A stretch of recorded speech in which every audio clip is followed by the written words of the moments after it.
Mr. President, we are at a critical juncture in international politics today. The fissures in the United Nations, especially in its Security Council, are out in the open, where the Council has struggled to find common ground to address challenges that pose a threat to international peace and security.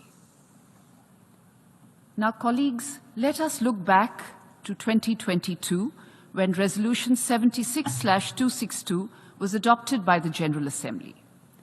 The adoption of this resolution, as well as ongoing debates about the urgent need for a reform of the United Nations Security Council, are important markers of the pulse of global opinion on the decreasing confidence of the larger membership on the manner in which the Security Council has been dealing with its mandates. India's position on the issue of reform is well known, and today we will speak to the bigger issue that the current debate has thrown up.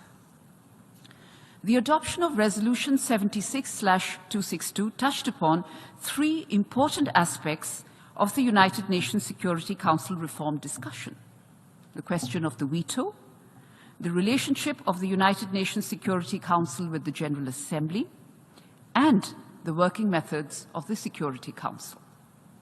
It therefore reflects and touches upon the natural interlinkages between these three clusters. While the issue opens up several questions, the path to finding a solution to these questions lies in following the tools available to us in multilateral structures and doing so in good faith, which is more dialogue, more diplomacy, reforming and strengthening our multilateral structures to make them more representative, making them fit for purpose, and doing what the United Nations does best, that is, text-based negotiations. As the most representative global body of the United Nations, the General Assembly is the closest institution to a global parliament.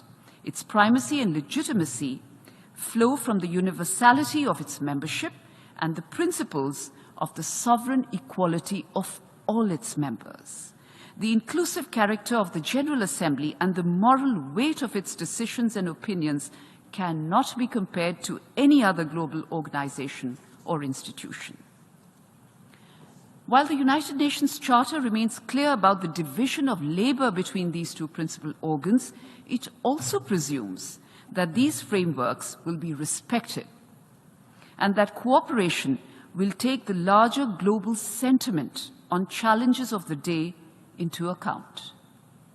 In undertaking its responsibility in the maintenance of international peace and security, the Council, as per Article 24 of the United Nations Charter, acts under powers which have been conferred upon it by the members of the General Assembly.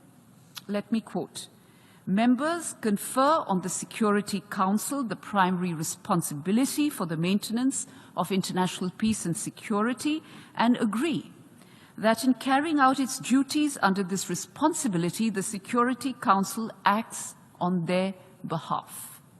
Unquote.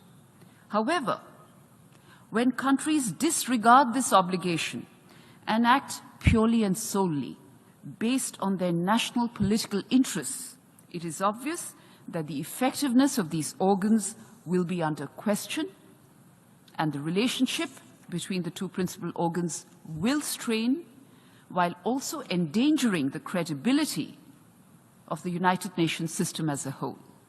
The work as regards restoring a healthy relationship between principal organs lies therefore in respecting the spirit of this original mandate emanating from the United Nations Charter.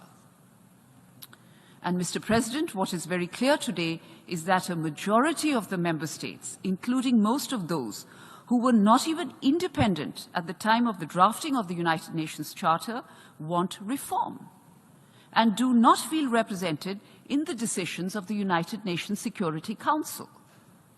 The issue of the dysfunctionality of the United Nations Security Council and the use of the veto that we are discussing is not only because the veto is being used, but also because of the binary nature of the composition of the membership of the Council, which is not reflective of contemporary realities and therefore ensures that the Council takes decisions in a vintage Cold War mode. We are all aware that issues on which the United Nations Security Council has failed to find consensus have seen more progress and solutions outside. The consensus arrived at the New Delhi G20 summit is one example of that. Therefore, unless we change the composition of the permanent membership and make it reflective of today's realities, diplomacy and dialogue will not get a real chance to find solutions to our challenges. Mr. President, you might agree with me that the working methods of any body must respond to the challenges confronted by it. And the United Nations Security Council's record in measuring up to the mounting challenges has been abysmal, to say the least.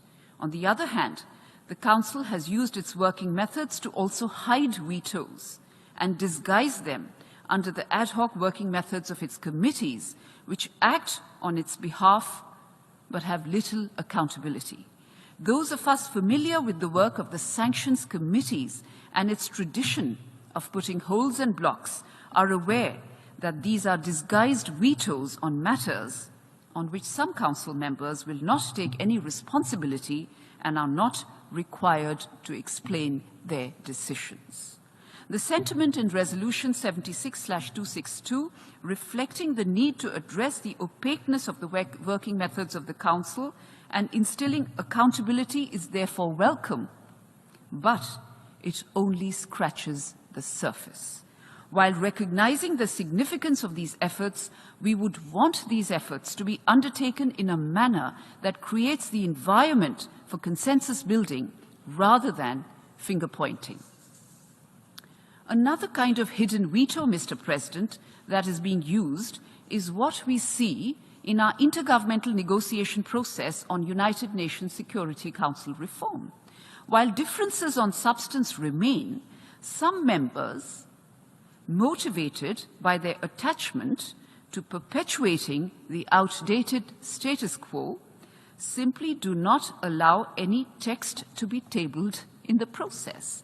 A veto is essentially the idea that one country or a group of countries' views must take precedence over all the others in a manner which disregards a collaborative spirit and a respect for the rules and regulations of this organization. And in the IGN, we are witnessing a minority of naysayers holding the entire process of Security Council reform hostage over the last 4 decades by calling for consensus before negotiations themselves.